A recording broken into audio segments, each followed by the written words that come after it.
get back up to our project here. I'm going to go ahead and put webbing tape over that.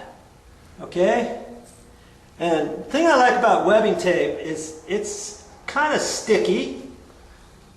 This stuff is a little bit old, but it's still going to work. And see, I can put it on just like that and hold my knife on there and rip it off. You got to hold this tight. Let's see if I can do it here. Ooh, kind of moved on me, didn't it? It's kind of hard to do one little piece like that. But see, I could put that like that, and then I can put another piece on the side of it like that.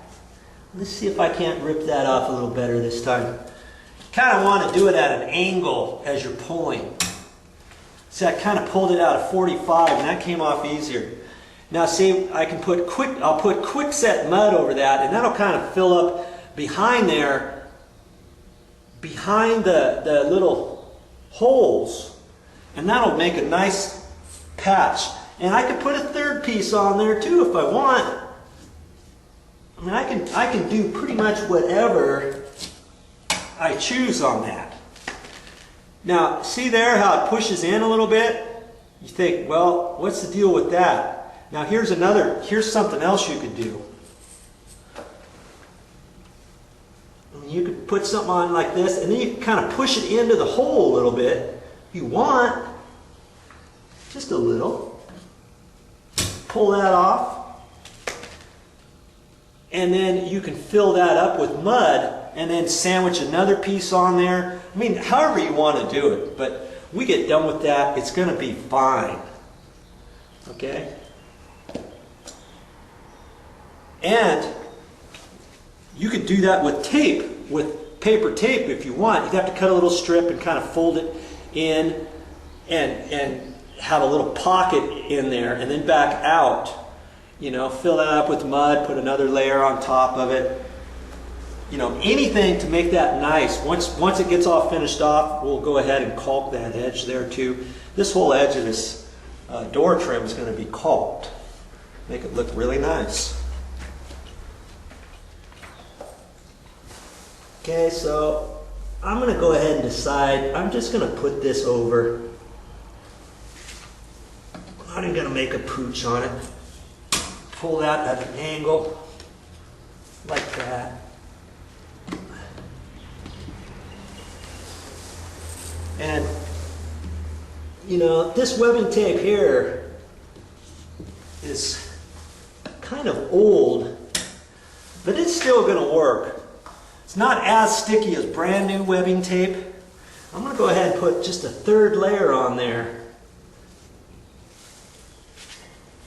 And this webbing tape will work just as well once I get the mud on there. The secret here is to use quickset. I don't want to use regular taping, all-purpose joint compound there, or topping material or anything like that. I want to use quickset. I want to get a couple coats of quickset on there and get that good. Then I can taper in all the finished mud over that and sand this area out. It'll be just fine. I've mixed up just a little bit of quickset. I'm just going to put it over this. And as I put it over, I want to go over it a few times, because every time I go over it, I'm pushing it in to those holes over that. If you didn't think you could bridge over webbing tape that far, think again. You can. It's going to push in a little bit, but when it dries, you'll be able to put more on. You know? I'm just going to keep putting it on. That edge right there is going to be the hardest part of this thing. See, it doesn't want to stick on there very well, does it? Just have to keep trying it here.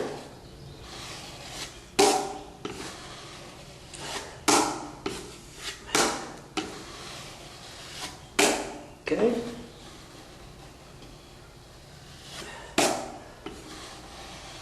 There.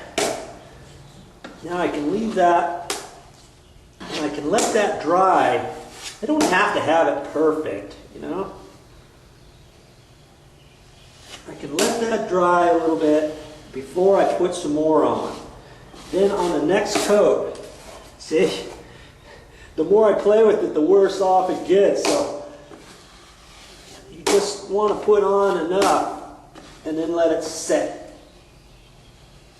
Okay, that's good.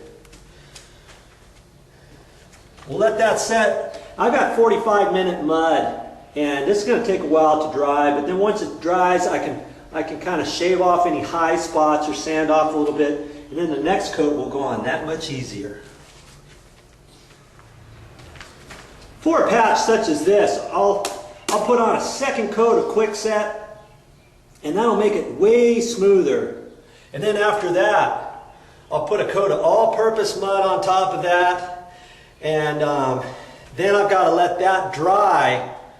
You know, once I put all-purpose mud on, then I have to let that dry overnight, because that mud you've got to let cure 100%. With Quickset, the beauty of Quickset is you don't have to let it cure all the way before you can put the next coat on. This stuff dries hard, and then even though it'll still have moisture in it, you can put another coat on. You won't have to worry about the first coat shrinking. Okay?